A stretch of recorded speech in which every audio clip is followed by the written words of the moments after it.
is that journey? A script comes across your desk or goes through your literary committee. Mhm. What's the journey to from there and the steps kind of it goes through to finally get a production? Because you're right, there is, I feel, a real need for that. Yeah, absolutely, absolutely. Well, so we solicit plays, so we don't take unsolicited plays. So even in soliciting plays, there's a lot, as I said, you know. When work comes in through an agent or through a literary manager or a relationship with another theater, we have our literary circle, which is a group of directors, dramaturgs, and professors that meet twice a month. And one play will be distributed to two of them, and they will, you know, meet at the meeting and pitch the play and talk about its strengths and its weaknesses and score it. If it scores positively, then the entire circle reads the play. And if the entire circle votes positively on it, then it goes into development. And that could either mean that play itself or the playwright, the voice of the playwright. We've identified a voice that's really interesting, although maybe this play has been premiered already. So we'll reach out to the playwright and see where the play is and if they have other things that meet our mission, and invite them out to the theater. And we'll design that experience for the playwright, depending on where that play is. So if it's, I need time away from New York or LA to just write, and I'll have this first draft done, I'd love to do that. So we give them space. How long do they feel like they need? Most likely what it is that I'd love to hear the play and work on it a little bit. So we sort of create a process to facilitate that. And that gives them a chance to see us and what we're all about and make sure that it feels like a good fit. And for us, it gives a chance to work with the playwright and see how they react to things and how they, you know, how they work on their play.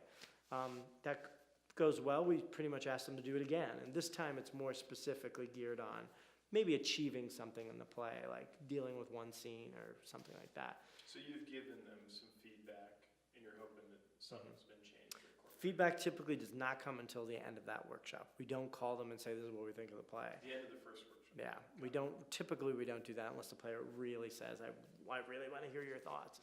But, you know, we're really there to support their process. And as we're working together, we're making discoveries, hearing, wow, what did you think of what you just heard? That section seems unclear, you know, is it clear to you?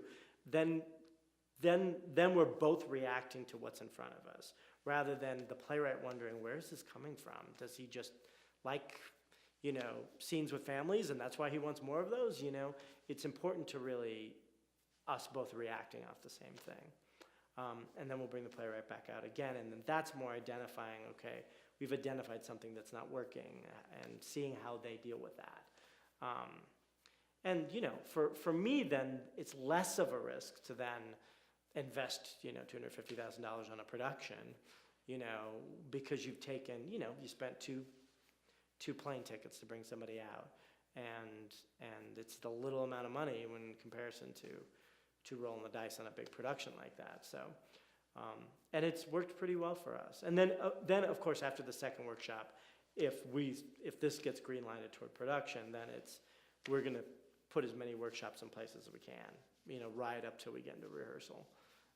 So, you know, the show that I think we're most proud of, but certainly of putting us out there on the map, is, you know, we developed Ed Akhtar's Disgraced, Pulitzer Prize-winning play about a lawyer dealing with his Muslim American identity, and that play, you know, had 6 or 7 workshops, you know, in the span of 6 months before we got it into rehearsal, and then, you know, what an amazing journey it had to New York and then to Broadway. So it's silly when you think about the amount of money you're going to spend on production, when you think about the amount of money it costs to facilitate this, but not a lot of theaters do it. I mean, it's a lot of work, you know, to have people coming in addition to producing your main stage plays. But to me, it's exciting. I mean, you know, there's nothing like, I'm almost equated to a theater professor, and when their students are successful and they're out there doing great stuff, there's a real sense of pride. We feel the same way when the playwrights are getting their plays produced, even if it's not with us, you know, that they had a good experience with us and the play took a step forward.